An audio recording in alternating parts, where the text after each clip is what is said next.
Hi അസ്സലാമു അലൈക്കും. ഹിബാസ് വേൾഡിലേക്ക് എല്ലാവർക്കും സ്വാഗതം. ഞാനിന്നൊരു ഈസി ആയിട്ടുള്ള ഗ്രീൻ പീസ് കറിയുടെ റെസിപ്പിയുമായിട്ടാണ് വന്നിരിക്കുന്നത്. കുതിർത്ത് വെച്ച ഗ്രീൻ പീസാണ്. അത് കുക്കറിലേക്ക് ഇട്ട് കൊടുക്കാം. അതിനുശേഷം അതിലേക്ക് ഒരു സവാള, ഒരു ഉരുളൻകിഴങ്ങ്, ഒരു ക്യാരറ്റ് കട്ട് ചെയ്തതും ഇട്ട് കൊടുത്ത് ആവശ്യത്തിന് ഉപ്പ്, 1 സ്പൂൺ മഞ്ഞൾപ്പൊടി, ഗ്രീൻ പീസ് വേവാൻ ആവശ്യമായ വെള്ളവും ഒഴിച്ച് കുക്കറടച്ച് വേവിച്ചെടുക്കാം.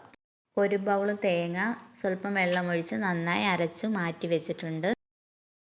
ഒരു പാത്രം അടുപ്പത്ത് വെച്ച് അതിലേക്ക് വെളിച്ചെണ്ണ ഒഴിച്ച് കടുക് ഇട്ട് പൊട്ടിച്ചതിന് ശേഷം ഒരു തക്കാളി, 2 പച്ചമുളക്, ഇഞ്ചി വെളുത്തുള്ളി ചതച്ചത് എന്നിവയിട്ട് നന്നായി വഴറ്റിയെടുക്കാം.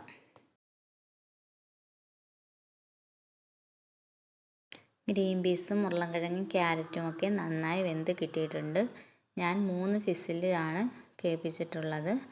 അത് ഇനി ഈ പാത്രത്തിലേക്ക് ഒഴിച്ചു കൊടുക്കാം.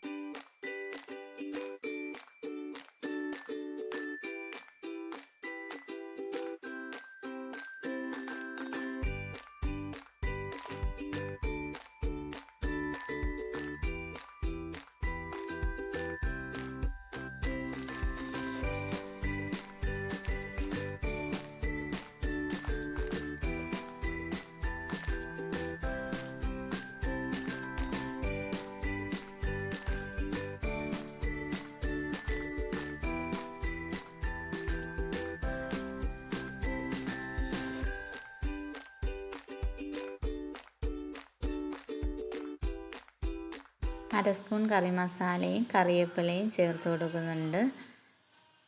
നമ്മുടെ അടിപൊളി തിക്കായിട്ടുള്ള ഗ്രേവി റെഡി ആയിട്ടുണ്ട്. എല്ലാവരും ഒന്ന് ട്രൈ ചെയ്ത് നോക്കണം. വീഡിയോ ഇഷ്ടമായാൽ ലൈക്ക് ചെയ്യണം. പുതുതായിട്ട് കാണുന്ന കൂട്ടുകാരുണ്ടെങ്കിൽ സബ്സ്ക്രൈബ് ചെയ്യാൻ മറക്കരുതേ.